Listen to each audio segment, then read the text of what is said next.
ಇವರು ಯಾರು ಕೂಡ ದಾರಿ ತಪ್ಪಿ ಬಂದವರೆಲ್ಲ. ಇವರೆಲ್ಲ ಪಶ್ಚಿಮ ಬಂಗಾಳದ ಮೂಲಕ ಬಾಂಗ್ಲಾದೇಶದಿಂದ ಅವರು ಪಶ್ಚಿಮ ಬಂಗಾಳಕ್ಕೆ ಬಂದು ಆನಂತರ ಕಲ್ಕತ್ತಾ ಮೂಲಕ ಅವರು ಬೆಂಗಳೂರಿಗೆ ಬರ್ತಾರೆ. ಅವರ ಉದ್ದೇಶ ಇಲ್ಲಿಗೆ ಬರೋದು, ಇಲ್ಲಿ ಯಾರೂ ಅವರನ್ನು ಗುರುತಿಸೋರಿಲ್ಲ, ಯಾರೂ ಅವರನ್ನು ಕೇಳೋರಿಲ್ಲ, ಹೇಳೋರಿಲ್ಲ. ಇಲ್ಲಿ ಯಾವುದೇ ಸಮಸ್ಯೆ ಇಲ್ಲದೆ ಅವರು ಅನಾಯಾಸವಾಗಿರಬಹುದು, ಆರಾಮಾಗಿರಬಹುದು. ಹಾಗೆ ಈ ರೀತಿ ಕೊಲೆ ಸುಲಿಗೆ ಈ ರೀತಿ ಚಟುವಟಿಕೆಗಳನ್ನು ಮಾಡಿದರೂ ಕೂಡ ಏನೂ ಆಗೋದಿಲ್ಲ ಅನ್ನೋ ಒಂದು ಧೈರ್ಯ ಅವರಿಗೆ. ಹಿಂದೂ ಸಂಘಟನೆ ಕಾರ್ಯಕರ್ತ ಪುನೀತ್ ಹೇಳ್ತಾರೆ ನೋಡಿ, 25ರಿಂದ 30 ತಂಡಗಳಾಗಿ ಅವರು ವಾಸವಾಗಿದ್ದಾರೆ. ಬೇರೆ ಬೇರೆ ಕಡೆಗಳಲ್ಲಿದ್ದಾರೆ ಅವರು ಏರಿಯಾಗಳಲ್ಲಿ. ಜಾಗದ ಮಾಲೀಕರು ಯಾವುದೇ ದಾಖಲೆಯನ್ನು ಪಡೆದುಕೊಳ್ತಾ ಇಲ್ಲ. ಜಾಗದ ಮಾಲೀಕರು ಏನೂ ಕೇಳ್ತಾ ಇಲ್ಲ. 25,000 ರೂಪಾಯಿ ಬಾಡಿಗೆಯನ್ನು ಪಡಿತಾ ಇದ್ದಾರೆ ಜಾಗದ ಮಾಲೀಕರು. ಯಾವುದೇ ಅಗ್ರಿಮೆಂಟ್ ಇಲ್ಲ ಜಾಗದ ಮಾಲೀಕರಿಗೆ, ಇದು ಯಾವುದು ಕೂಡ ಗೊತ್ತೇ ಇಲ್ಲ. ಪುನೀತ್ ಮಾತಾಡಿದ್ದಾರೆ, ಹಿಂದೂ ಸಂಘಟನೆ ಕಾರ್ಯಕರ್ತ. ಬನ್ನಿ ನೋಡೋಣ ಸರ್. ಇಲ್ಲಿ ನೋಡಿ, ಇವಾಗ ಒಂದು 30ಕ್ಕೆ 40 ಅಡಿ ಜಾಗ. ಈ ಜಾಗಕ್ಕೆ ವೆಸ್ಟ್ ಬೆಂಗಾಲಿಂದ ಏನು ಕರ್ಕೊಂಬರ್ತಾ ಇದ್ದಾರೆ, ಅವ್ರದ್ದೊಂದು ತಂಡ ಮಾಡಿ ಕರ್ಕೊಂಬರ್ತಾರೆ. ಆ ತಂಡದವ್ರು ಬಂದ್ಬಿಟ್ಟು ಈ ಜಾಗದಲ್ಲಿ ಎಷ್ಟು ಜನರು ಇರ್ಬೋದು ಅಷ್ಟು ಜನನೂ ಸೇರಿಕೊಂಡು ಒಂದು 20ರಿಂದ 30 ಅಡಿ ಖಾಲಿ ಜಾಗಕ್ಕೆ ಸುಮಾರು 20ರಿಂದ 25 ಸಾವಿರ ಬಂದ್ಬಿಟ್ಟು ಪ್ರತಿ ತಿಂಗಳು ಈ ಲ್ಯಾಂಡ್ ಓನರ್ ಏನಿದ್ದಾರೆ ಆ ಲ್ಯಾಂಡ್ ಓನರ್ ತೊಗೋತಾ ಇದ್ದಾರೆ. ಆ ಥರ 20ರಿಂದ 30 ತಂಡಗಳಿದೆ ಇಲ್ಲಿ. ಅಂದರೆ ಒಂದೊಂದು ತಂಡದಲ್ಲಿ 15 ಜನ 20 ಜನ ಈ ಥರ ಇದ್ದಾರೆ. ಅಂದರೆ ಲೆಕ್ಕ ಹಾಕೊಳ್ಳಿ, ಇಲ್ಲಿ ಈ ಖಾಲಿ ಜಾಗಕ್ಕೆ ಲೀಗಲಾಗಿ ಅಗ್ರಿಮೆಂಟ್ ಇಲ್ಲ, ಲೀಗಲಾಗಿ ಬಂದವ್ರ ಹತ್ರ ಲೀಗಲಾಗಿ ಡಾಕ್ಯುಮೆಂಟ್ ಇಲ್ಲ, ಇಲೀಗಲಾಗಿ ಬಂದು ಇಲ್ಲಿ ವಾಸ ಮಾಡ್ತಿರೋರು. ಆದ್ದರಿಂದ ಒಂದು ಜಾಗದಲ್ಲಿ ಇಷ್ಟಿಷ್ಟು ಸಂಪಾದನೆ ಮಾಡ್ತಾರೆ ಇವರು. ಇದರ ಯಾವ ರೀತಿ ಅಕ್ರಮವಾಗಿ ಈ ದುಡ್ಡು ಯಾರು ತೊಗೊತಾ ಇದ್ದಾರೆ? ಲ್ಯಾಂಡ್ ಓನರ್ ಯಾರು? ಲ್ಯಾಂಡ್ ಓನರ್ಗೆ ಈ ರೀತಿ ದುಡ್ಡು ಹೋಗ್ತದೆ ಅಂತ ಹೇಳಿದ್ರೆ ಆ ದುಡ್ಡಿಂದ ಅವ್ರು ಏನು ಮಾಡ್ತಾ ಇದ್ದಾರೆ? ಇವರು ಯಾರು ಕೂಡ ದಾರಿ ತಪ್ಪಿ ಬಂದವರೆಲ್ಲ. ಇವರೆಲ್ಲ ಪಶ್ಚಿಮ ಬಂಗಾಳದ ಮೂಲಕ ಬಾಂಗ್ಲಾದೇಶದಿಂದ ಅವರು ಪಶ್ಚಿಮ ಬಂಗಾಳಕ್ಕೆ ಬಂದು ಆನಂತರ ಕಲ್ಕತ್ತಾ ಮೂಲಕ ಅವರು ಬೆಂಗಳೂರಿಗೆ ಬರ್ತಾರೆ. ಅವರ ಉದ್ದೇಶ ಇಲ್ಲಿಗೆ ಬರೋದು, ಇಲ್ಲಿ ಯಾರೂ ಅವರನ್ನು ಗುರುತಿಸೋರಿಲ್ಲ, ಯಾರೂ ಅವರನ್ನು ಕೇಳೋರಿಲ್ಲ, ಹೇಳೋರಿಲ್ಲ. ಇಲ್ಲಿ ಯಾವುದೇ ಸಮಸ್ಯೆ ಇಲ್ಲದೆ ಅವರು ಅನಾಯಾಸವಾಗಿರಬಹುದು, ಆರಾಮಾಗಿರಬಹುದು. ಹಾಗೆ ಈ ರೀತಿ ಕೊಲೆ ಸುಲಿಗೆ ಈ ರೀತಿ ಚಟುವಟಿಕೆಗಳನ್ನು ಮಾಡಿದರೂ ಕೂಡ ಏನೂ ಆಗೋದಿಲ್ಲ ಅನ್ನೋ ಒಂದು ಧೈರ್ಯ ಅವರಿಗೆ. ಹಿಂದೂ ಸಂಘಟನೆ ಕಾರ್ಯಕರ್ತ ಪುನೀತ್ ಹೇಳ್ತಾರೆ ನೋಡಿ, 25ರಿಂದ 30 ತಂಡಗಳಾಗಿ ಅವರು ವಾಸವಾಗಿದ್ದಾರೆ. ಬೇರೆ ಬೇರೆ ಕಡೆಗಳಲ್ಲಿದ್ದಾರೆ ಅವರು ಏರಿಯಾಗಳಲ್ಲಿ. ಜಾಗದ ಮಾಲೀಕರು ಯಾವುದೇ ದಾಖಲೆಯನ್ನು ಪಡೆದುಕೊಳ್ತಾ ಇಲ್ಲ. ಜಾಗದ ಮಾಲೀಕರು ಏನೂ ಕೇಳ್ತಾ ಇಲ್ಲ. 25,000 ರೂಪಾಯಿ ಬಾಡಿಗೆಯನ್ನು ಪಡಿತಾ ಇದ್ದಾರೆ ಜಾಗದ ಮಾಲೀಕರು. ಯಾವುದೇ ಅಗ್ರಿಮೆಂಟ್ ಇಲ್ಲ ಜಾಗದ ಮಾಲೀಕರಿಗೆ, ಇದು ಯಾವುದು ಕೂಡ ಗೊತ್ತೇ ಇಲ್ಲ. ಪುನೀತ್ ಮಾತಾಡಿದ್ದಾರೆ, ಹಿಂದೂ ಸಂಘಟನೆ ಕಾರ್ಯಕರ್ತ. ಬನ್ನಿ ನೋಡೋಣ ಸರ್. ಇಲ್ಲಿ ನೋಡಿ, ಇವಾಗ ಒಂದು 30ಕ್ಕೆ 40 ಅಡಿ ಜಾಗ. ಈ ಜಾಗಕ್ಕೆ ವೆಸ್ಟ್ ಬೆಂಗಾಲಿಂದ ಏನು ಕರ್ಕೊಂಬರ್ತಾ ಇದ್ದಾರೆ, ಅವ್ರದ್ದೊಂದು ತಂಡ ಮಾಡಿ ಕರ್ಕೊಂಬರ್ತಾರೆ. ಆ ತಂಡದವ್ರು ಬಂದ್ಬಿಟ್ಟು ಈ ಜಾಗದಲ್ಲಿ ಎಷ್ಟು ಜನರು ಇರ್ಬೋದು ಅಷ್ಟು ಜನನೂ ಸೇರಿಕೊಂಡು ಒಂದು 20ರಿಂದ 30 ಅಡಿ ಖಾಲಿ ಜಾಗಕ್ಕೆ ಸುಮಾರು 20ರಿಂದ 25 ಸಾವಿರ ಬಂದ್ಬಿಟ್ಟು ಪ್ರತಿ ತಿಂಗಳು ಈ ಲ್ಯಾಂಡ್ ಓನರ್ ಏನಿದ್ದಾರೆ ಆ ಲ್ಯಾಂಡ್ ಓನರ್ ತೊಗೋತಾ ಇದ್ದಾರೆ. ಆ ಥರ 20ರಿಂದ 30 ತಂಡಗಳಿದೆ ಇಲ್ಲಿ. ಅಂದರೆ ಒಂದೊಂದು ತಂಡದಲ್ಲಿ 15 ಜನ 20 ಜನ ಈ ಥರ ಇದ್ದಾರೆ. ಅಂದರೆ ಲೆಕ್ಕ ಹಾಕೊಳ್ಳಿ, ಇಲ್ಲಿ ಈ ಖಾಲಿ ಜಾಗಕ್ಕೆ ಲೀಗಲಾಗಿ ಅಗ್ರಿಮೆಂಟ್ ಇಲ್ಲ, ಲೀಗಲಾಗಿ ಬಂದವ್ರ ಹತ್ರ ಲೀಗಲಾಗಿ ಡಾಕ್ಯುಮೆಂಟ್ ಇಲ್ಲ, ಇಲೀಗಲಾಗಿ ಬಂದು ಇಲ್ಲಿ ವಾಸ ಮಾಡ್ತಿರೋರು. ಆದ್ದರಿಂದ ಒಂದು ಜಾಗದಲ್ಲಿ ಇಷ್ಟಿಷ್ಟು ಸಂಪಾದನೆ ಮಾಡ್ತಾರೆ ಇವರು. ಇದರ ಯಾವ ರೀತಿ ಅಕ್ರಮವಾಗಿ ಈ ದುಡ್ಡು ಯಾರು ತೊಗೊತಾ ಇದ್ದಾರೆ? ಲ್ಯಾಂಡ್ ಓನರ್ ಯಾರು? ಲ್ಯಾಂಡ್ ಓನರ್ಗೆ ಈ ರೀತಿ ದುಡ್ಡು ಹೋಗ್ತದೆ ಅಂತ ಹೇಳಿದ್ರೆ ಆ ದುಡ್ಡಿಂದ ಅವ್ರು ಏನು ಮಾಡ್ತಾ ಇದ್ದಾರೆ? ಇವರು ಯಾರು ಕೂಡ ದಾರಿ ತಪ್ಪಿ ಬಂದವರೆಲ್ಲ. ಇವರೆಲ್ಲ ಪಶ್ಚಿಮ ಬಂಗಾಳದ ಮೂಲಕ ಬಾಂಗ್ಲಾದೇಶದಿಂದ ಅವರು ಪಶ್ಚಿಮ ಬಂಗಾಳಕ್ಕೆ ಬಂದು ಆನಂತರ ಕಲ್ಕತ್ತಾ ಮೂಲಕ ಅವರು ಬೆಂಗಳೂರಿಗೆ ಬರ್ತಾರೆ. ಅವರ ಉದ್ದೇಶ ಇಲ್ಲಿಗೆ ಬರೋದು, ಇಲ್ಲಿ ಯಾರೂ ಅವರನ್ನು ಗುರುತಿಸೋರಿಲ್ಲ, ಯಾರೂ ಅವರನ್ನು ಕೇಳೋರಿಲ್ಲ, ಹೇಳೋರಿಲ್ಲ. ಇಲ್ಲಿ ಯಾವುದೇ ಸಮಸ್ಯೆ ಇಲ್ಲದೆ ಅವರು ಅನಾಯಾಸವಾಗಿರಬಹುದು, ಆರಾಮಾಗಿರಬಹುದು. ಹಾಗೆ ಈ ರೀತಿ ಕೊಲೆ ಸುಲಿಗೆ ಈ ರೀತಿ ಚಟುವಟಿಕೆಗಳನ್ನು ಮಾಡಿದರೂ ಕೂಡ ಏನೂ ಆಗೋದಿಲ್ಲ ಅನ್ನೋ ಒಂದು ಧೈರ್ಯ ಅವರಿಗೆ. ಹಿಂದೂ ಸಂಘಟನೆ ಕಾರ್ಯಕರ್ತ ಪುನೀತ್ ಹೇಳ್ತಾರೆ ನೋಡಿ, 25ರಿಂದ 30 ತಂಡಗಳಾಗಿ ಅವರು ವಾಸವಾಗಿದ್ದಾರೆ. ಬೇರೆ ಬೇರೆ ಕಡೆಗಳಲ್ಲಿದ್ದಾರೆ ಅವರು ಏರಿಯಾಗಳಲ್ಲಿ. ಜಾಗದ ಮಾಲೀಕರು ಯಾವುದೇ ದಾಖಲೆಯನ್ನು ಪಡೆದುಕೊಳ್ತಾ ಇಲ್ಲ. ಜಾಗದ ಮಾಲೀಕರು ಏನೂ ಕೇಳ್ತಾ ಇಲ್ಲ. 25,000 ರೂಪಾಯಿ ಬಾಡಿಗೆಯನ್ನು ಪಡಿತಾ ಇದ್ದಾರೆ ಜಾಗದ ಮಾಲೀಕರು.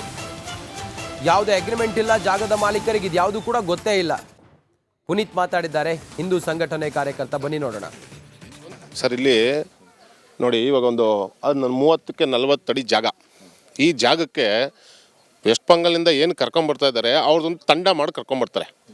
ಆ ತಂಡದವ್ರು ಬಂದ್ಬಿಟ್ಟು ಈ ಜಾಗದಲ್ಲಿ ಎಷ್ಟು ಜನರು ಇರ್ಬೋದು ಅಷ್ಟು ಜನನೂ ಸೇರಿಕೊಂಡು ಒಂದು 20ರಿಂದ 30 ಅಡಿ ಖಾಲಿ ಜಾಗಕ್ಕೆ ಸುಮಾರು 20ರಿಂದ 25 ಸಾವಿರ ಬಂದ್ಬಿಟ್ಟು ಪ್ರತಿ ತಿಂಗಳು ಈ ಲ್ಯಾಂಡ್ ಓನರ್ ಏನಿದ್ದಾರೆ ಆ ಲ್ಯಾಂಡ್ ಓನರ್ ತೊಗೋತಾ ಇದ್ದಾರೆ. ಆ ಥರ 20ರಿಂದ 30 ತಂಡಗಳಿದೆ ಇಲ್ಲಿ. ಅಂದರೆ ಒಂದೊಂದು ತಂಡದಲ್ಲಿ 15 ಜನ 20 ಜನ ಈ ಥರ ಇದ್ದಾರೆ. ಅಂದರೆ ಲೆಕ್ಕ ಹಾಕೊಳ್ಳಿ, ಇಲ್ಲಿ ಈ ಖಾಲಿ ಜಾಗಕ್ಕೆ ಲೀಗಲಾಗಿ ಅಗ್ರಿಮೆಂಟ್ ಇಲ್ಲ, ಲೀಗಲಾಗಿ ಬಂದವ್ರ ಹತ್ರ ಲೀಗಲಾಗಿ ಡಾಕ್ಯುಮೆಂಟ್ ಇಲ್ಲ, ಇಲೀಗಲಾಗಿ ಬಂದು ಇಲ್ಲಿ ವಾಸ ಮಾಡ್ತಿರೋರು. ಆದ್ದರಿಂದ ಒಂದು ಜಾಗದಲ್ಲಿ ಇಷ್ಟಿಷ್ಟು ಸಂಪಾದನೆ ಮಾಡ್ತಾರೆ ಇವರು. ಇದರ ಯಾವ ರೀತಿ ಅಕ್ರಮವಾಗಿ ಈ ದುಡ್ಡು ಯಾರು ತೊಗೊತಾ ಇದ್ದಾರೆ? ಲ್ಯಾಂಡ್ ಓನರ್ ಯಾರು? ಲ್ಯಾಂಡ್ ಓನರ್ಗೆ ಈ ರೀತಿ ದುಡ್ಡು ಹೋಗ್ತದೆ ಅಂತ ಹೇಳಿದ್ರೆ ಆ ದುಡ್ಡಿಂದ ಅವ್ರು ಏನು ಮಾಡ್ತಾರೆ? ಇವ್ರು ಯಾರು ಕೂಡ ದಾರಿ ತಪ್ಪಿ ಬಂದವರೆಲ್ಲ. ಇವರೆಲ್ಲ ಪಶ್ಚಿಮ ಬಂಗಾಳದ ಮೂಲಕ ಬಾಂಗ್ಲಾದೇಶದಿಂದ ಅವರು ಪಶ್ಚಿಮ ಬಂಗಾಳಕ್ಕೆ ಬಂದು ಆನಂತರ ಕಲ್ಕತ್ತಾ ಮೂಲಕ ಅವರು ಬೆಂಗಳೂರಿಗೆ ಬರ್ತಾರೆ. ಅವರ ಉದ್ದೇಶ ಇಲ್ಲಿಗೆ ಬರೋದು, ಇಲ್ಲಿ ಯಾರೂ ಅವರನ್ನು ಗುರುತಿಸೋರಿಲ್ಲ, ಯಾರೂ ಅವರನ್ನು ಕೇಳೋರಿಲ್ಲ, ಹೇಳೋರಿಲ್ಲ. ಇಲ್ಲಿ ಯಾವುದೇ ಸಮಸ್ಯೆ ಇಲ್ಲದೆ ಅವರು ಅನಾಯಾಸವಾಗಿರಬಹುದು, ಆರಾಮಾಗಿರಬಹುದು. ಹಾಗೆ ಈ ರೀತಿ ಕೊಲೆ ಸುಲಿಗೆ ಈ ರೀತಿ ಚಟುವಟಿಕೆಗಳನ್ನು ಮಾಡಿದರೂ ಕೂಡ ಏನೂ ಆಗೋದಿಲ್ಲ ಅನ್ನೋ ಒಂದು ಧೈರ್ಯ ಅವರಿಗೆ. ಹಿಂದೂ ಸಂಘಟನೆ ಕಾರ್ಯಕರ್ತ ಪುನೀತ್ ಹೇಳ್ತಾರೆ ನೋಡಿ, 25ರಿಂದ 30 ತಂಡಗಳಾಗಿ ಅವರು ವಾಸವಾಗಿದ್ದಾರೆ. ಬೇರೆ ಬೇರೆ ಕಡೆಗಳಲ್ಲಿದ್ದಾರೆ ಅವರು ಏರಿಯಾಗಳಲ್ಲಿ.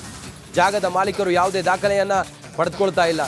ಜಾಗದ ಮಾಲೀಕರು ಏನೂ ಕೇಳ್ತಾ ಇಲ್ಲ. 25,000 ರೂಪಾಯಿ ಬಾಡಿಗೆಯನ್ನು ಪಡಿತಾ ಇದ್ದಾರೆ ಜಾಗದ ಮಾಲೀಕರು. ಯಾವುದೇ ಅಗ್ರಿಮೆಂಟ್ ಇಲ್ಲ ಜಾಗದ ಮಾಲೀಕರಿಗೆ, ಇದು ಯಾವುದೂ ಕೂಡ ಗೊತ್ತೇ ಇಲ್ಲ. ಪುನೀತ್ ಮಾತಾಡಿದ್ದಾರೆ, ಹಿಂದೂ ಸಂಘಟನೆ ಕಾರ್ಯಕರ್ತ. ಬನ್ನಿ ನೋಡೋಣ. ಸರ್, ಇಲ್ಲಿ ನೋಡಿ, ಇವಾಗ ಒಂದು 30ಕ್ಕೆ 40 ಅಡಿ ಜಾಗ. ಈ ಜಾಗಕ್ಕೆ ವೆಸ್ಟ್ ಬೆಂಗಾಲಿಂದ ಏನು ಕರ್ಕೊಂಬರ್ತಾ ಇದ್ದಾರೆ, ಅವ್ರದ್ದೊಂದು ತಂಡ ಮಾಡಿ ಕರ್ಕೊಂಬರ್ತಾರೆ.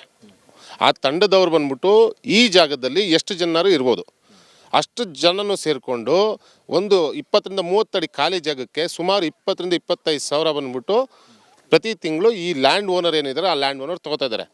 ಆ ಥರ 20ರಿಂದ 30 ತಂಡಗಳಿದೆ ಇಲ್ಲಿ. ಅಂದರೆ ಒಂದೊಂದು ತಂಡದಲ್ಲಿ 15 ಜನ 20 ಜನ ಈ ಥರ ಇದ್ದಾರೆ. ಅಂದರೆ ಲೆಕ್ಕ ಹಾಕೊಳ್ಳಿ, ಇಲ್ಲಿ ಈ ಖಾಲಿ ಜಾಗಕ್ಕೆ ಲೀಗಲಾಗಿ ಅಗ್ರಿಮೆಂಟ್ ಇಲ್ಲ, ಲೀಗಲಾಗಿ ಬಂದವ್ರ ಹತ್ರ ಲೀಗಲಾಗಿ ಡಾಕ್ಯುಮೆಂಟ್ ಇಲ್ಲ, ಇಲೀಗಲಾಗಿ ಬಂದು ಇಲ್ಲಿ ವಾಸ ಮಾಡ್ತಿರೋರು. ಆದ್ದರಿಂದ ಒಂದು ಜಾಗದಲ್ಲಿ ಇಷ್ಟಿಷ್ಟು ಸಂಪಾದನೆ ಮಾಡ್ತಾರೆ ಇವರು. ಇದರ ಯಾವ ರೀತಿ ಅಕ್ರಮವಾಗಿ ಈ ದುಡ್ಡು ಯಾರು ತೊಗೊತಾ ಇದ್ದಾರೆ? ಲ್ಯಾಂಡ್ ಓನರ್ ಯಾರು? ಲ್ಯಾಂಡ್ ಓನರ್ಗೆ ಈ ರೀತಿ ದುಡ್ಡು ಹೋಗ್ತದೆ ಅಂತ ಹೇಳಿದ್ರೆ ಆ ದುಡ್ಡಿಂದ ಅವ್ರು ಏನು ಮಾಡ್ತಾ ಇದ್ದಾರೆ?